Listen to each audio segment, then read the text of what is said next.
So I'm now going to take you to a very different part of the world, to the Middle East, and in particular to Tim Casban in our Dubai office, where it's now, I believe, after 7 o'clock in the evening. So Tim, thanks for joining us at this hour. Let me introduce Tim to you. First of all, he's the head of our Dubai office, and which serves not only the UAE, but the Middle East region and also Africa. Tim's practice, his own practice, covers all aspects of corporate work, M&A, private equity, and joint ventures. So Tim, over to you. Thank you, Scott.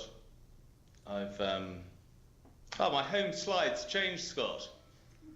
I had a slide which showed our office, and actually a new building which is being built by Brookfield, and it was just an example of there were gremlins in the system.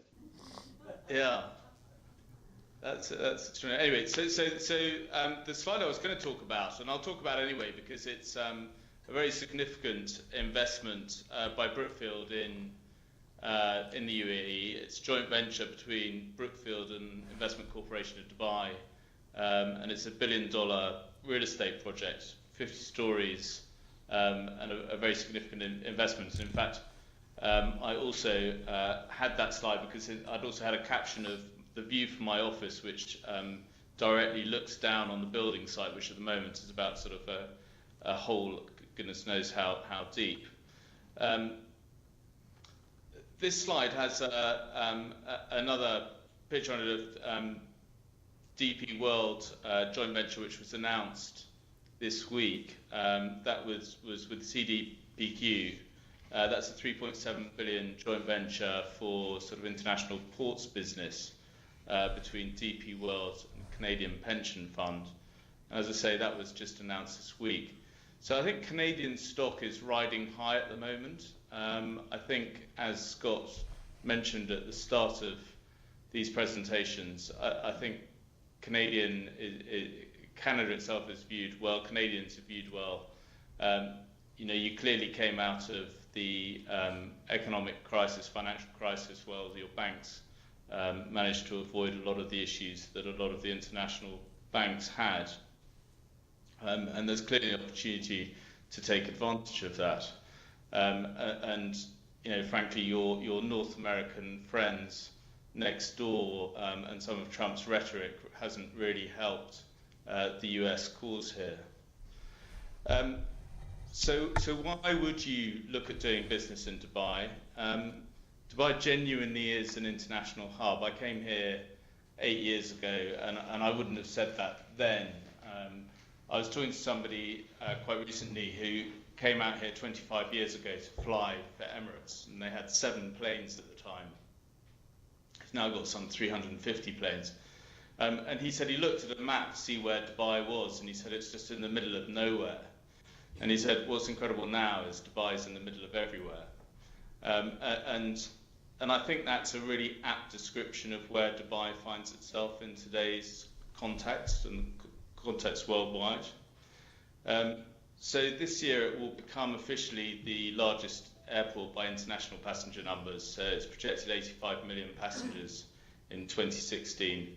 They're looking to grow that to over 160 million by 2027, and they're building a brand new airport to take that sort of capacity. And some other sort of statistics, just to put a bit of context around this.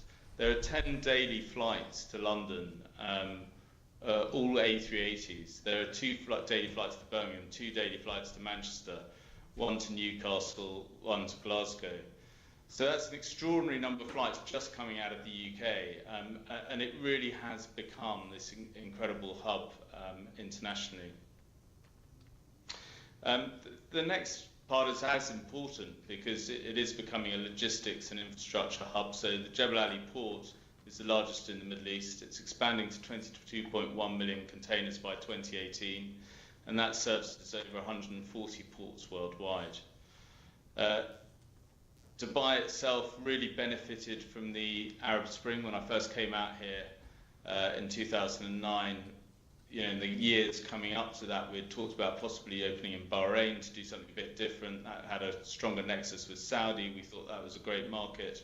Happily, we didn't go down that route, and Bahrain has really trodden water and gone back during the period that Dubai has grown and expanded. Tourist numbers set to double to 30 million by 2022. There have been a whole raft of things coming online this year and will continue to come online over the next few years. So there's IMG World of Adventures, which is the biggest indoor theme park, opened in October. An opera house opened here in August. There's a massive Legoland that's open. There's a massive Bollywood studios. So rather than going for Hollywood, they've gone to attract the Indian market and created a Bollywood studios. So there's some good thought around what they're doing here as well. There's significant population growth. So the current population of Dubai is about 2.6 million. They're expecting that to grow to 4, but in the next 6 years. And it really is becoming the new Silk Road as well. So, and primarily built up by Emirates, which is now is flying to something like, I think it's 150 destinations across 81 different countries, and that's coming in from Asia, Europe, Middle East, and into the Americas and North America, and particularly down into Africa. So where we're seeing a lot of business opportunities is through China, Southeast Asia, through here into Africa. So what's the legal background? It's a federation of 7 emirates. There's an overriding federal law, and then there are local laws. So both Dubai and Abu Dhabi have their own local laws. It's a civil law jurisdiction, so that is different from us. For coming from common law jurisdictions, there's no real case law. There's no precedent system here, so that has its challenges, particularly in the local courts. There's also Sharia law, which has a sort of overarching position within the country. It doesn't particularly affect commercial laws, which are really governed by the civil code and commercial laws, but it very much does deal with personal laws. So whether that's succession issues or marital issues, etc. And obviously, where you do see it from a commercial perspective is around Islamic finance, and so Sharia compliant investments is obviously something that people from the region are very interested in and keen on, and sort of real estate's an obvious one of that, and that will affect financing as well around those investments. So there are economic free zones as well here. So you've got the Dubai International Financial Centre, and you've got Jebel Ali and DMCC, and those are 3 amongst 10 or 11 different free zones that have been created. The free zone means that you can have 100% overseas ownership, and I'll come on to that in a bit more detail. DMCC, for example, that has grown really exponentially. That grew by something like 22% last year, and there are 12,000 registered companies, overseas companies in DMCC alone. In the DIFC, there's over 1,000 registered companies. So these are all sort of pretty significant free zones and areas for international commerce. One of the interesting things about the DIFC is that it has its own legal system. And not only does it have its own legal system, but it has its own court system as well. And that's been very interesting for us as common law lawyers, because its default position is common law. So the judges that are sitting in the DIFC courts are common law judges. And what we're increasingly seeing now is international businesses looking at doing business within this region are choosing to do that business under DIFC law.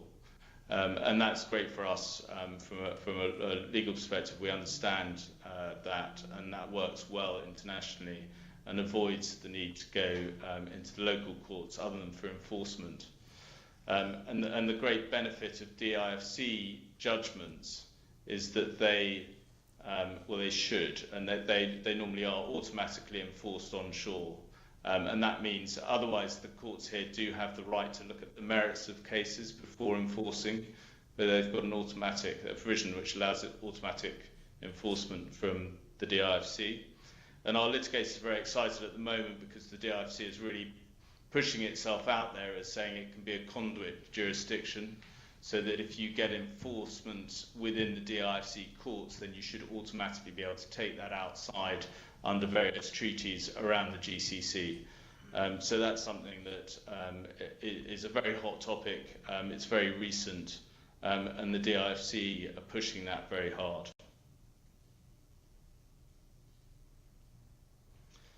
So the principal options for foreign ownership structures in the region, you can set up a branch. That does require a local agent, and it does depend slightly on the license that you're wanting to get as to how easy that is to do. You can do that in a free zone, or you can also do that onshore.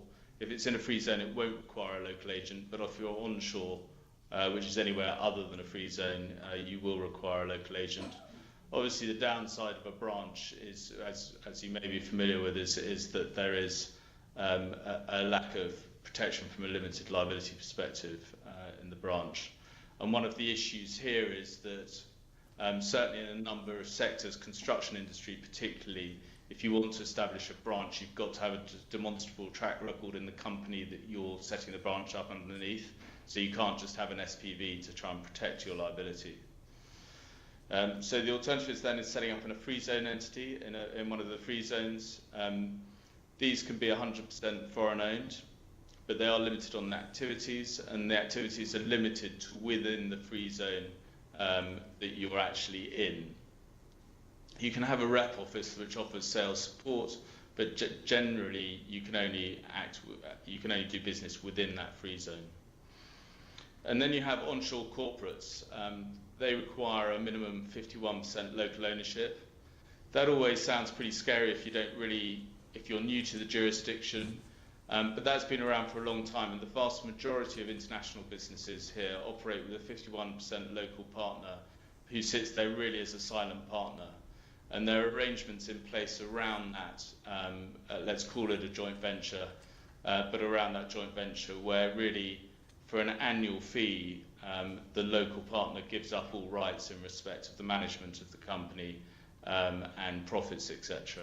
And that actually is, it's very much enshrined within the system here that the 49% overseas shareholder can have management control, and also can have up to 80-20 profit split.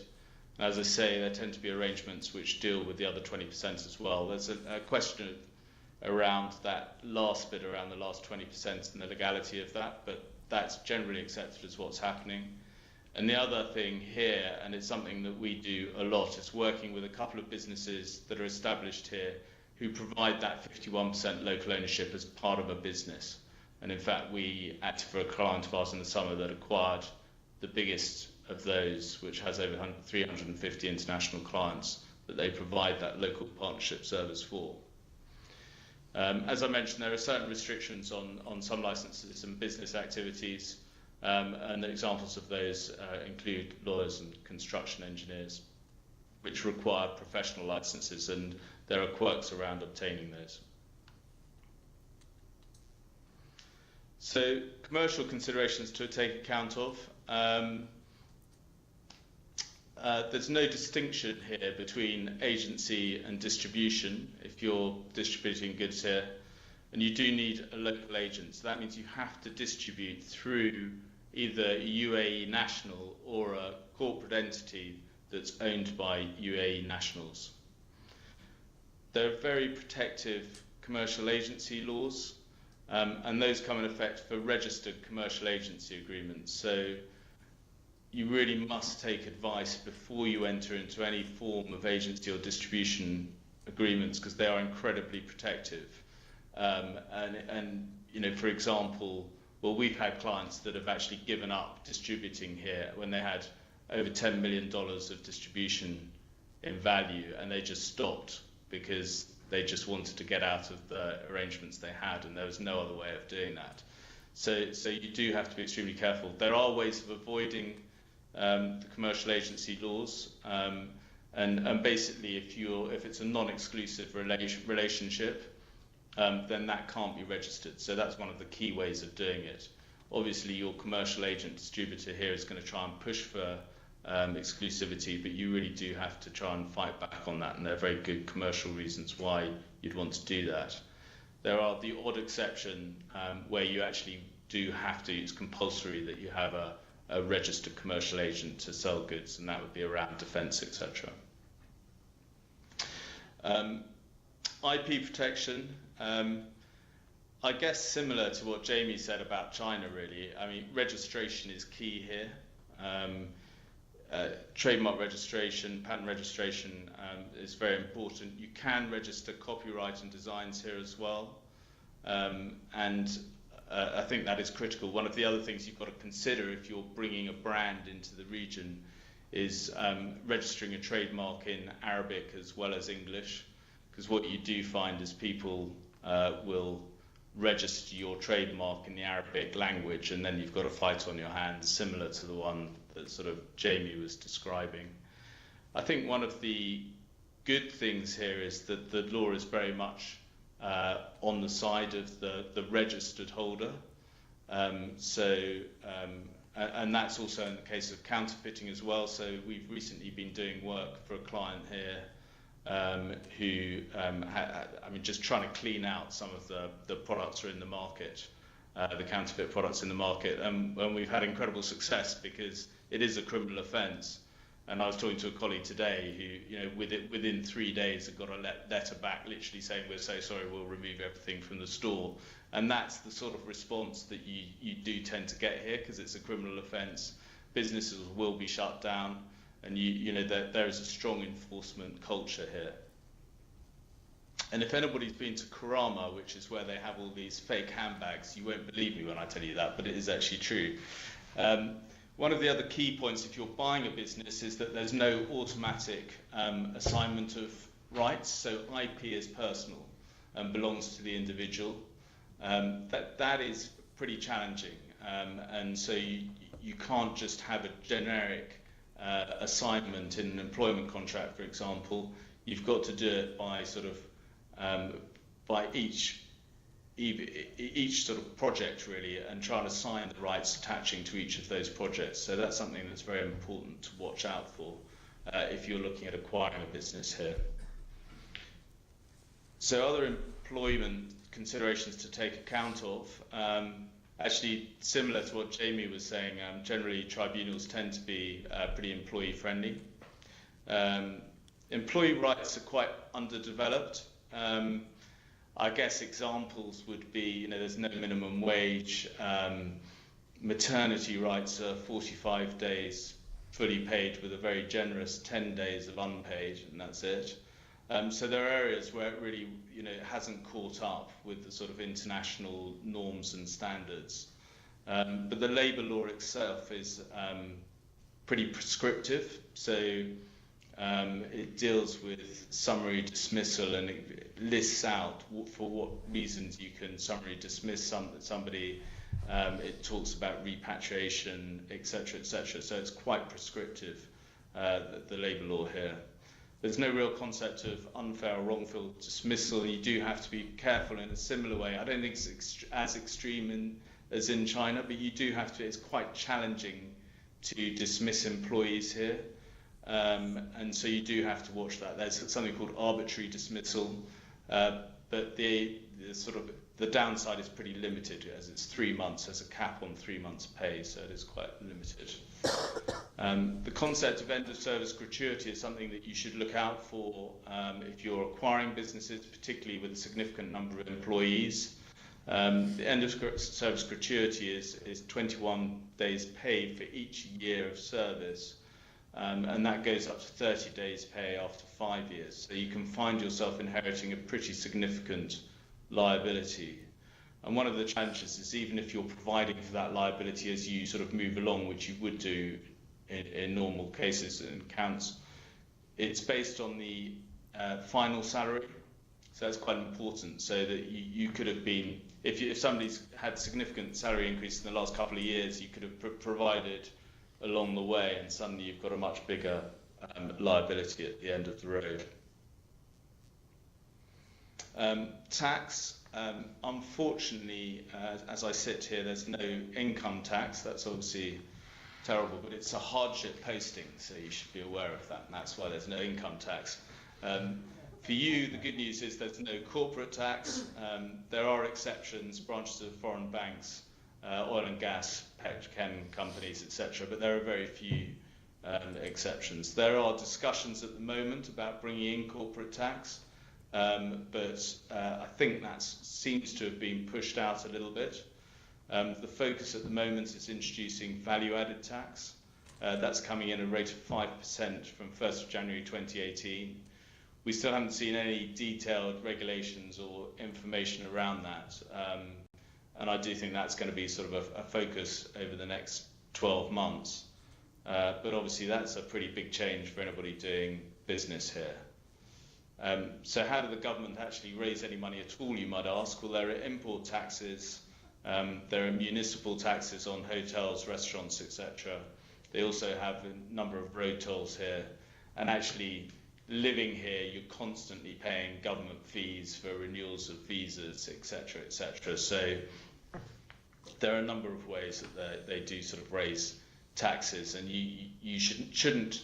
I wouldn't recommend coming into the UAE thinking it's a tax-free jurisdiction, because you'll find that there are base level of costs which you wouldn't necessarily expect. So the wider region, we do manage transactions from around the region. So we have clients that will be potentially buying businesses across the GCC, whether it's in Saudi, Kuwait, Bahrain, etc. Typically, they are all civil code based, very similar to the UAE, but there are differences. So we'll manage lawyers throughout those different jurisdictions to sign off on certain areas of detail. A good example is Saudi Arabia, for example, does permit 100% onshore in certain areas. Very recently, it's announced retail can be 100% foreign owned. Iran is an area that we are advising in at the moment. John Parker, who leads our IP practice, has been doing work in Iran over the last 9 years. He's got significant experience there, particularly around sort of counterfeiting work and trademark protection. And again, similar to here, you can enforce, and again, it's a criminal offence. So I know he's had a few cases which he's taken all the way through the criminal courts to actually putting people in prison for counterfeiting cases. It's a civil jurisdiction. There are a number of nuances that you need to be aware of.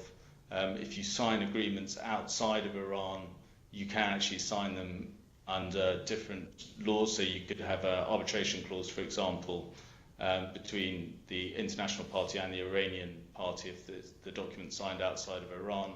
And an arbitration clause is always recommended over courts from an enforcement perspective, because they are signed up to the New York Convention. One point to notice is that there are pretty high import taxes. So we really do cover wider jurisdictions from here. That includes Africa as well. We have a colleague who spends a week a month in Nairobi. He's there this week. And we're doing a significant amount of work across Africa too. So this really sort of sets out our capabilities. We've got 6 partners here, 14 lawyers supporting the 6 partners. All of the partners have been here over 8 years, so we know the region extremely well. I'm very happy to answer any of your questions. Thank you very much, Tim. Let me ask, anybody have any questions for Tim? It's a very thorough presentation, Tim. Thank you very much. We do have a question. Good afternoon. I have a question for relative to the KSA, your neighbor next door. I was just in their history, this is the first time that they've ever gone to the market to raise funds. And I was wondering how you feel about how this is counterproductive to the Muslim faith, and how this is going to go on, and should anybody investing in this area be concerned about the market and the cash flow over there. And finally, I look forward to enjoying your city at the end of January. Great. Yeah, sure. So, look, it's really interesting what's happening in Saudi. There is no doubt that there is a realization, or has been a realization over the last 12 months, that they've got to start doing things differently. The oil price really has hurt them hard. I think what's hurt them even harder, actually, has been the war in Yemen. They've been effectively financially supporting Yemen for the last 2 years, and that war, and that's been a real, that sucked an enormous amount of cash and resources out for them. So they've had a double hit in the last 12 to 18 months. And I was talking to a Saudi gentleman last week, and he was saying there really is genuinely a sea change. So he was coming here to talk to us about looking for inward investment into Saudi, because there was a sea change. The Saudis are opening themselves up to international investment. They require it. They recognise they require it. And we've got a projects and infrastructure team based here. One of the guys that did a very significant amount of work in Saudi going back sort of 3 to 5 years ago. It's been very quiet for the last 2 years, but there's a whole raft of projects coming out now looking for international investment. There's a very significant solar project which is about to come out. There's a number of wastewater projects. The gentleman I met from Saudi last week was talking about mining, actually.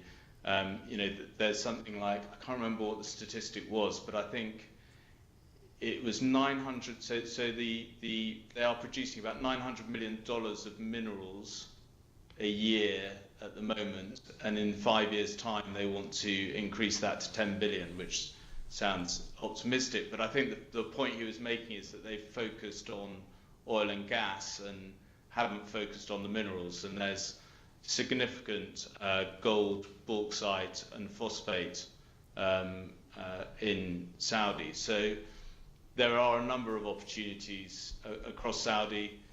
Is it a concern to invest there because they've gone out and started raising money internationally? I think there's got to be an element of concern. So there is, they've got to liberalise. There's a whole movement that has to happen within Saudi, really, to bring itself up to international standards. But there seems to be a will to get there, and there seems to be a recognition that they do need international investment now, and they are trying to open their eyes to that, or open their arms to that. So there's been a sea change. It's going to be interesting to see what happens in the next 6 to 12 months, but there are significant opportunities in the projects, mining and oil and gas space, I think. Okay, thanks, Tim. And if sir, you'd give your card to Luke in front of you, he can connect you with Tim, and maybe you can connect up when you're visiting Dubai. Yeah, we'd be delighted to welcome you.